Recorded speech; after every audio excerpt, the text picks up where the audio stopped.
This Beyond Clean Articles on the Go feature is titled Go Out Among the Hedges, the place for sterile processing leadership in recruiting all-stars. Written by Hank Balch, founder and president of Beyond Clean. There is a classic parable about a man who decided to throw a great feast and then went to work getting it all planned down to the smallest details.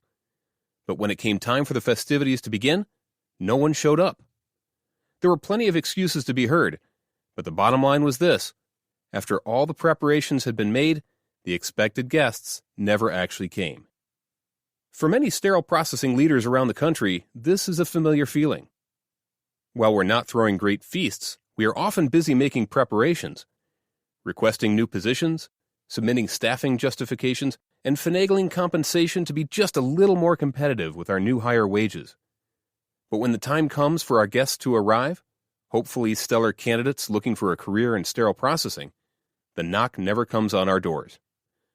I think there are a number of reasons why this phenomenon is common in our field. First, pay grade is a problem. For many facilities, entry-level sterile processing technicians come in around $14 an hour. While this is not the $7+ minimum wage that comes with retail and food service positions, it is nowhere near the kind of compensation that will attract large numbers of bright, capable, career-oriented individuals on its own. Secondly, clinical recruiting often trumps recruiting of support staff. A reality in the hospital world is that the recruiting department's time, money, and resources are focused on finding and hiring high-quality clinical staff, RNs, surgical techs, etc. Many recruiters have extensive experience hiring for nursing floors in the OR, but are not in tune with the very different needs of sterile processing departments.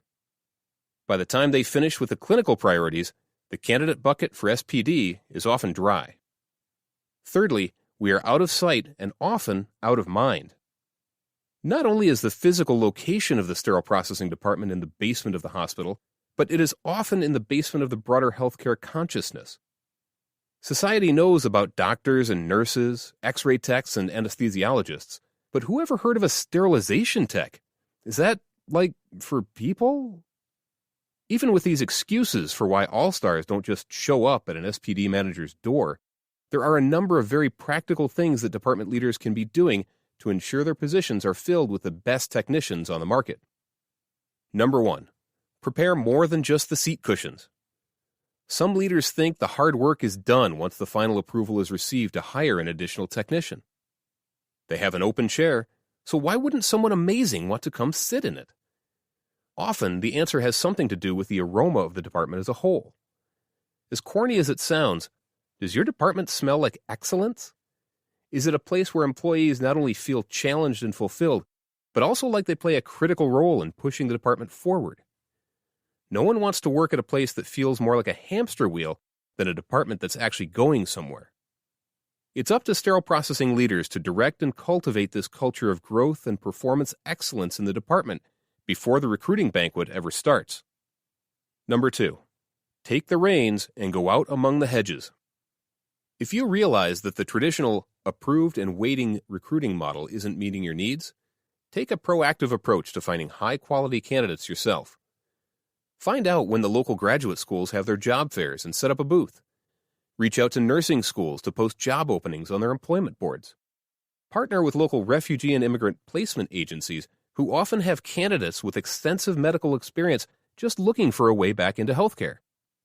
What you can't do is continue to wait and hope that your next high performer just wanders in off the street. Is it your job to do all this? Maybe not. Does it make your job a lot easier in the future? You bet it does. Number 3, clean out the rusty pipes and enjoy the rain. Once your department culture is in place, one that rewards high performers and lays out opportunity for growth, and the proactive recruiting pipelines have been opened into your local community, the initial trickle of hard-won candidates will eventually turn into a regular downpour. Birds of a professional feather like to flock together. High performers want to work among other high performers. If you can do the difficult work of breaking out of the rusty recruiting model of sit and wait, the network of all-star sterile processing techs will eventually begin recruiting themselves. The pipeline will always require tending, and you will often have more candidates than you have positions available to hire. But what a terrific problem to have! Do you want to find SPD All-Stars? Plan the banquet, then go out among the hedges and bring them to the feast.